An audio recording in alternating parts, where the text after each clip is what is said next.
ابو جہل وہ بدبخت کافر تھا جس نے ساری زندگی رسول خدا صلی اللہ علیہ وآلہ وسلم کو تکلیف اور دکھ کے علاوہ کچھ نہیں دیا۔ فرعون اور نمرود کی موت کی طرح ابو جہل بھی کتے کی موت مرا۔ حضرت عبد الرحمن بن عوف سے مروی ہے کہ جب جنگ بدر کا میدان لگا ہوا تھا کہ معاذ اور معوذ میرے پاس آئے۔ انہوں نے مجھ سے دریافت کیا کہ چچا جان، ان لوگوں میں سے ابو جہل کون ہے؟ میں نے ہاتھ کا اشارہ کرتے ہوئے ان کو بتایا کہ وہ ابو جہل ہے۔ انہوں نے کہا کہ چچا جان، اس ظالم نے ہمارے نبی اکرم صلی اللہ علیہ وآلہ وسلم کو بہت ہی دکھ اور تکالیف پہنچائی ہیں، اس لیے ہم ابو جہل کو نہیں چھوڑیں گے۔ عبد الرحمن بن عوف فرماتے ہیں کہ جو ہی میں نے ان بچوں کو ابو جہل کا بتایا تو وہ بچے بجلی کی رفتار کے ساتھ ابو جہل کی طرف بھاگے۔ انہوں نے ابو جہل پر ایک زوردار ضرب لگائی۔ ان کی پہلی ہی ضرب سے ابو جہل اونٹ سے نیچے گر گیا۔ پھر انہوں نے ابو جہل کے پاؤں پر تلوار کا وار کر کے اس کا پاؤں ہی ٹانگ سے الگ کر دیا۔ حضرت معاذ بیان کرتے ہیں کہ یہ سب کچھ ابو جہل کا بیٹا اکرمہ دیکھ رہا تھا۔ اکرمہ نے وار کر کے میرے بازو کو کاٹ دیا۔ میرا بازو کندھے سے لٹک رہا تھا۔ پھر میں نے لٹکتے ہوئے بازو کے ساتھ بھی بڑی تیزی کے ساتھ لڑ رہا تھا۔ جب بازو نے مجھے بہت ہی زیادہ تنگ کرنا شروع کر دیا تو میں نے بازو کو اپنے پاؤں کے نیچے رکھا اور زور لگا کر بازو کو اپنے تن سے جدا کر دیا۔ حضرت معاذ سے مروی ہے کہ میں نے موقع پا کر ابو جہل پر وار کیا، جس سے ابو جہل کے جسم سے خون کے فوارے جاری ہو گئے۔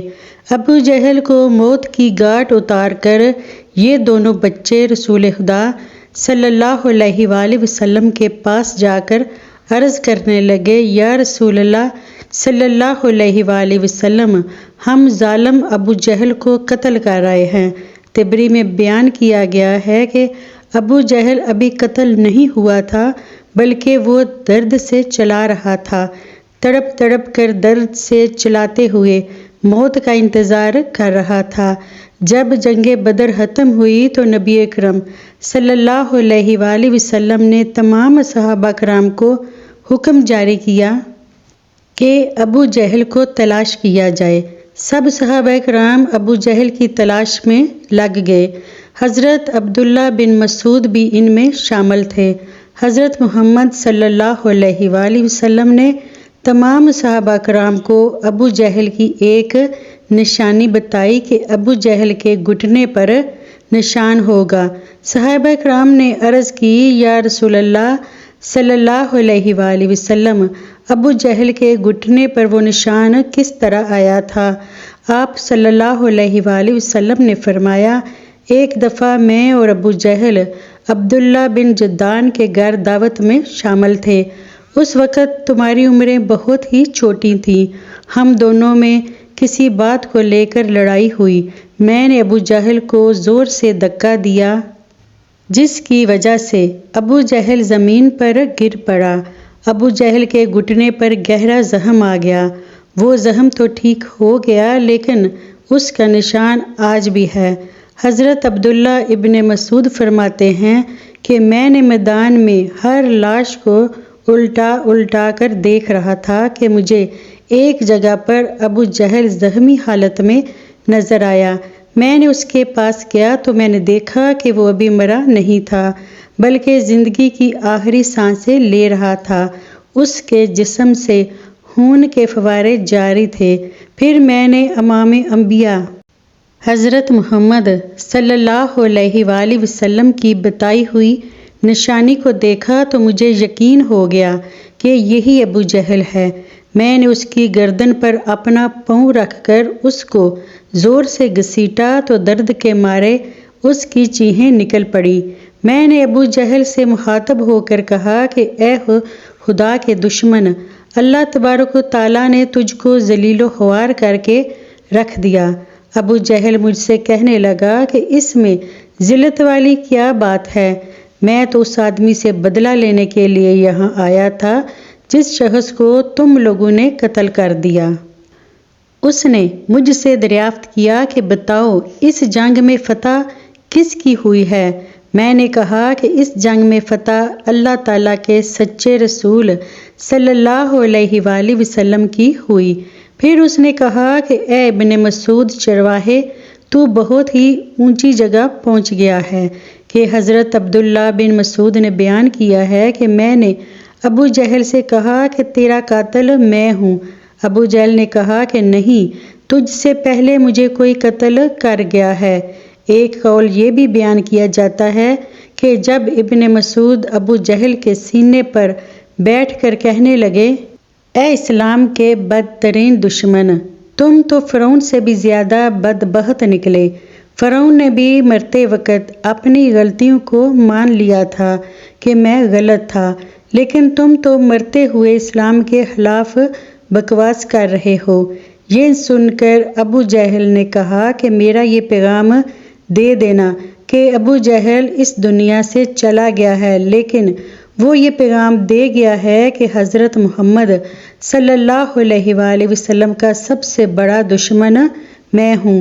ابو جہل کی زبان سے یہ سن کر میں نے ابو جہل کی تلوار سے ابو جہل کے جسم سے اس کا سر جدا کر کے رکھ دیا۔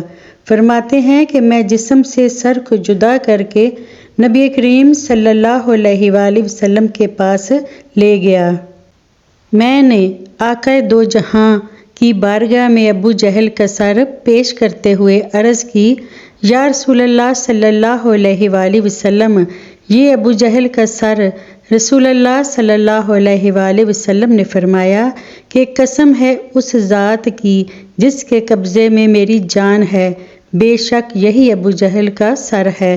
پھر آپ صلی اللہ علیہ وآلہ وسلم نے ابو جہل کے سر کے پاس کھڑے ہو کر فرمانے لگے، یہ کافر ابو جہل اس امت کا سب سے خطرناک اور ظالم فرعون ہے۔ ہر امت میں ایک فرعون ہوتا ہے، جبکہ میری امت کا فرعون ابو جہل تھا۔ اللہ تعالیٰ کا شکر ہے کہ یہ بدبخت ہلاک ہو گیا۔ روایات میں اس طرح بیان کیا گیا ہے کہ رسول اللہ صلی اللہ علیہ وآلہ وسلم نے شکرانے کے نفل ادا کیے۔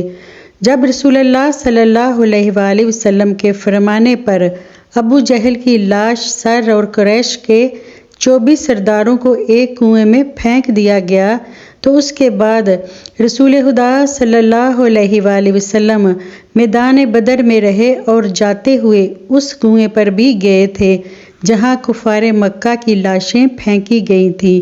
حضرت محمد صلی اللہ علیہ وآلہ وسلم نے کنویں پر کھڑے ہو کر قتل ہونے والوں کو یہ فرمایا کہ اے کنویں میں پھینکی گئی لاشوں، کیا تم نے اللہ تعالیٰ کے وعدے کو پورا ہوتے ہوئے پا لیا ہے؟ اللہ تعالیٰ کا وعدہ سچ ثابت ہو گیا۔ حضرت انس سے مروی ہے کہ رسول اللہ صلی اللہ علیہ وآلہ وسلم نے آدھی رات کے وقت یہ ان تمام لاشوں کے نام لے کر فرمایا، اے ابو جہل بن ہشام، اے عتبہ بن ربیعہ۔ اس طرح نبی کریم صلی اللہ علیہ وآلہ وسلم نے سب کنویں میں پھینکی گئی لاشوں کے نام لیتے ہوئے فرمایا کہ کیا تم نے رب کائنات کا وعدہ پورا ہوتے ہوئے دیکھ لیا ہے؟ کیا تم نے اپنے خداؤں بتوں کا وعدہ سچ پایا؟ میرے خدا نے جو مجھ سے وعدہ کیا تھا وہ سچ ثابت ہو گیا ہے۔ اس پر صحابہ نے پوچھا، یا رسول اللہ صلی اللہ علیہ وآلہ وسلم، آپ لاشوں سے باتیں کر رہے ہیں؟ تو حضور صلی اللہ علیہ وآلہ وسلم نے فرمایا کہ جو باتیں میں ان سے کر رہا ہوں تم ان لاشوں سے زیادہ نہیں سنتے ہو، بس یہ لاشیں بول نہیں سکتی، سب کچھ سن رہی ہیں۔ امام طبری لکھتے ہیں کہ محمد بن اسحاق بیان کرتے ہیں کہ بعض علماء نے بات بیان کرتے ہوئے کہا ہے کہ تم لوگوں نے مجھ سے دشمنی کی بلکہ دوسرے لوگوں نے مجھ سے دوستی کی۔ تم نے مجھ کو میرے ہی شہر سے نکال دیا، دوسرے لوگوں نے مجھ کو اپنے شہر میں پناہ دی۔ تم لوگ مجھے جھوٹا کہتے رہے، دوسروں نے مجھے سچا اور آخری نبی کہا۔ تم لوگوں نے مجھ کو بے شمار تکالیف دیں، لیکن دوسرے لوگ میری تمام پریشانیوں میں شریک رہے۔ اس کے بعد رسول اللہ صلی اللہ علیہ وآلہ وسلم نے فرمایا کہ میں نے تو اپنے رب کائنات کے وعدے کو سچ پایا ہے۔